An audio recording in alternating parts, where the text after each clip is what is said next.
cusbitaalka Lamana Specialist Hospital ayaa daafur u sameeyay adeega qalabka qaliinka casriga ah ee laysarka loo yaqaan oo lagu soo kordhiyay cusbitaalkaasi. Munaasabadda daafurka adeegan casriga ah oo lagu qabtay hoteelka Isha Burco ee magaalada Burco waxaa ka soo qayb galay Barasaabka gobolka Togdheer, gudoomiyaha hay'adda dhawrista tayada qaranka Somaliland, maayir ku-xigeenka degmada Burco, dhakhaatiir, mas'uuliyiinta jaamacadda Burco iyo madax kale oo ka socotay jaamacadaha iyo goobaha caafimaadka ee gobolka Togdheer. ugu horeyn waxa halkaasi ka warbixiyay adeegan ay daafurka u sameynayaan agaasimaha cusbitaalka Lamana Cabdishakuur Xasan Jaamac iyo xubno kamid ah dhakhaatiirta ku shaqeynaysa qalabkan casriga ah ee mashiinka laysarka qaliinka. waxaana dhakhtarka Amana shaaciyay inuu adeeg free ah siinayo inta waqtiga abaaraha lagu jiro hooyooyinka uur kale. aanu qabanay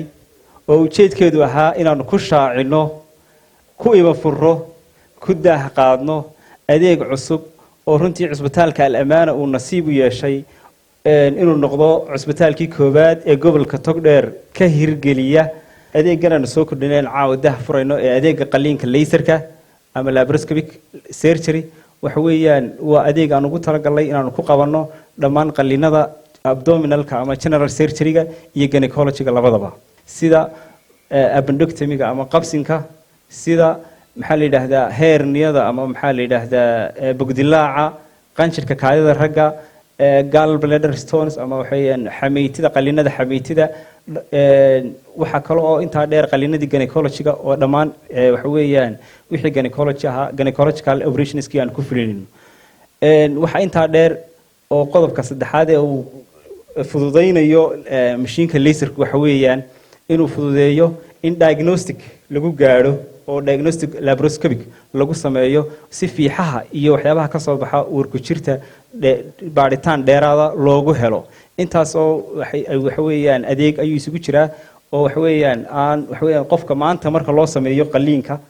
gelinka hore gelinka dambe wuxuu qabanaya gurigiisa, macna waxa weeyaan within 6 hours wuxuu ku tagaya gurigiisa oo waxa weeyaan noloshiisa caadiga ahayd buu halka ka sii wadanaya. oo xaalad abaareed lagu jiro inuu cusbitaalku caawa halkan ka ballan qaadayo inuu hooyo kasta oo ku umusha ama ku dhasha cusbitaalka Lamana ilaa iyo waxa weeyaan muddo 45 casha uu uga dhigayo chiefkeedu free yahay,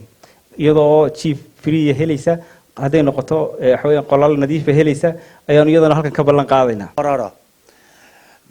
عوضا أن يكون مسافة الجرح 15 سنتيمتر أو 10 سنتيمتر بإمكاننا أن نجريها ب3 سنتيمتر. هذا يعني ما في ألم للمريض، ما في قطع للألياف العضلية للدخول إلى البطن. العملية عم تتم عبارة عن تبعيد الألياف والدخول من بينها عبر التيوب. البقاء المريض في المشفى بعد العمل الجراحي فترة قليلة، لأن ما في عندي جرح كبير، ما في عندي جرح يحتاج وقت طويل للشفاء. جرح صغير لابارسكوبيك calcicectomy, do operation at morning, second day at morning go to home. We are ready all time to receive all emergency cases. We always discuss and coordinate with owners, with manager, with staff to improve quality of service and increase patients' satisfaction and minimize complication.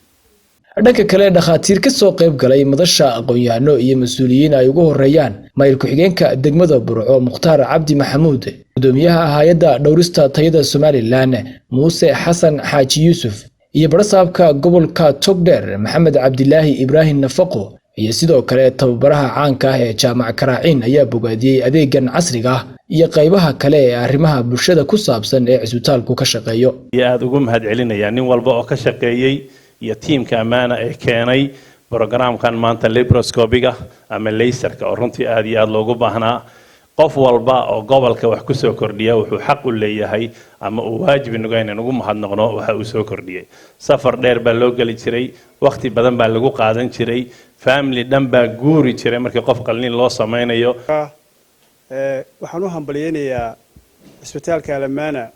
adeega cusub ee uu ku soo kordhiyay wax laga qabanayo caafimaadka kaasoo jaamacadda Burco lafteedu aan isleeyahay ka qadimayso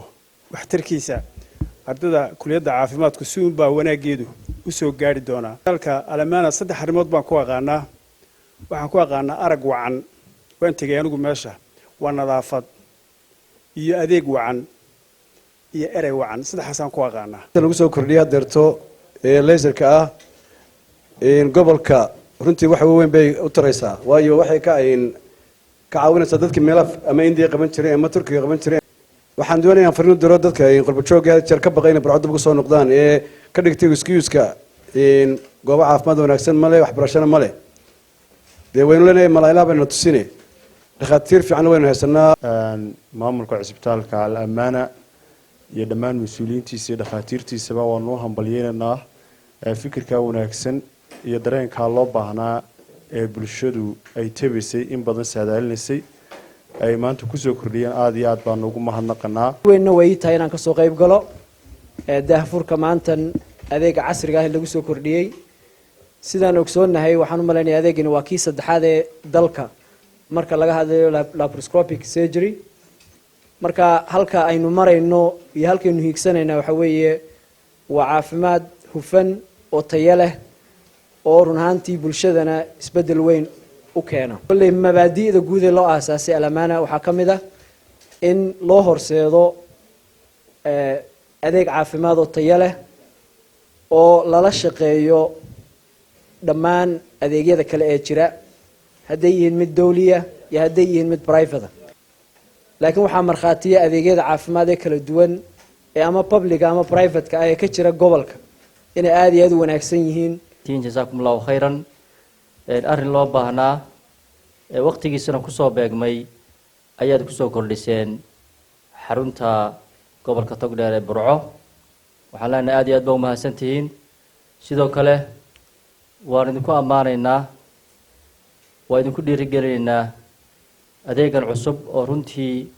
aad soo kordhiseen iyo adeegyada kale aad hore u qaban jirteen cisbitaalka Al-Amaana ayaa caan ku ah maalmo gaar u ah dadka baahiyaha gaarka qaba iyo sidoo kale daryeelka hooyada iyo dhallaanka waxaana maalmahaasi ka mid ah maalinta macaanka oo adeega free ah oo cisbitaalku siiyo dadka la nool xanuunka macaanka iyo sidoo kale maalinta Isniinta oo ku calaamadsan maalinta daryeelka hooyada uurka leh Maxamed Mataan Gabalaax